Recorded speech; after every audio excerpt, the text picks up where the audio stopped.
Caddis Maximus here.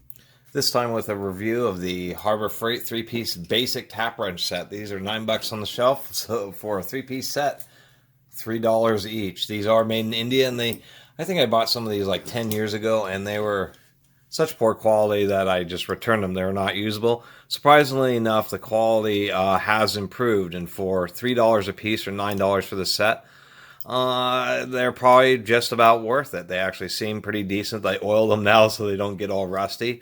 The centering on the machining isn't the best, but overall they work okay. And so you get 3 different sizes. You get one that goes from 16ths to 5/32, one that goes from 5/32 to 1/4 inch, and then a 1/4 inch to 1/2 inch one.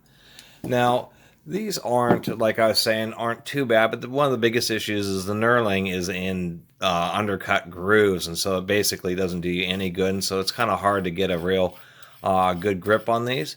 If we spin this off, we can actually see that was one of the other problems with the really old ones. The threads were just destroyed from the factory. These are actually cut reasonably well.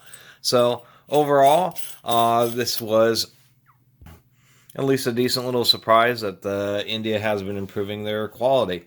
They do seem to fit just a little bit better. One of the other issues I had was that when you put in the tap and then tighten it down, it would just wobble over the place. So they have sized them, if we can get this, they have sized them just a bit better.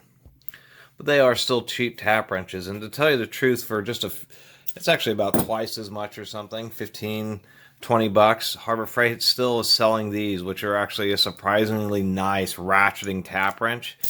And just right above the shelf, you can get one of these, and this is great for a variety of reasons, because it's ratcheting, because it accepts a wide variety of sizes, 1/4 inch through 1/2 inch.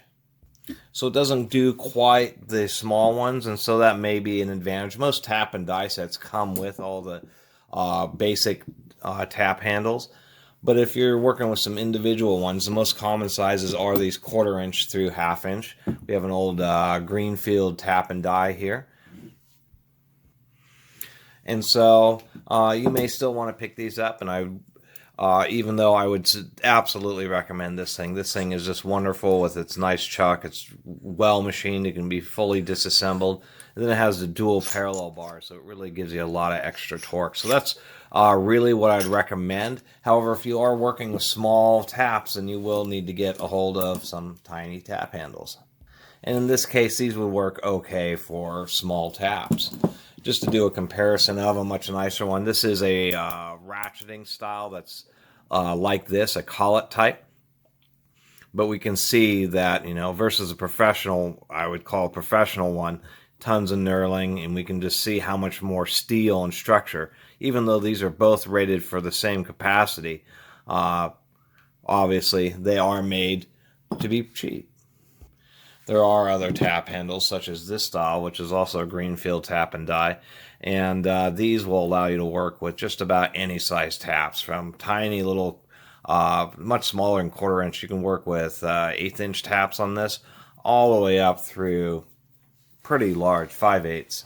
And that's the thing to remember, and why you have all these tap wrenches, is the little squares that drive taps aren't like ratchets where you just have 1/4 inch and 3/8. Each square is there's just a certain fine range of taps that uses the same square size, and in many tap sets, each tap uses a different drive size. So it always makes it a little bit annoying. It's also why you need multiple tap wrenches. If you try to put too big of a tap into a wrench, even though you may be able to force it in there, then it just will not hold steady and will want to pull out, and you just won't have a very good tapping experience. Because, of course, part of the basic tap handles is so that you can get them started real straight. And then once you get them into the bore is when you'd extend the handle and then do your tapping. Of course, back out, go around 360, back out. That's generally what you do for hand tapping. Anyway, and they do have a friction ball here that does prevent the handle from sliding all the way out. So at least they did that, but it doesn't have any kind of middle position, which might be nice. So overall, if you're going to be working with bigger taps, definitely get the more professional ratcheting tap handle. But if you're working with small taps, to tell you the truth, I think and you can use all the Harbor Freight's coupons, so you can probably get these for around $6 or something, $7. And I think the quality's come up enough now on these where they'll probably come in handy, and then you won't feel too bad if they get left outside and rained on or something like that. Anyway, I really appreciate... Oh, and I should mention that they do, surprisingly enough, have a lifetime warranty. And it's not even Pittsburgh. It's in these classic boxes. This is one of the few items Harbor Freight's had on the shelf for years and years. Anyway, I really appreciate everybody watching and subscribing. And if you haven't subscribed, please do. Until next time, Catus Maximus out.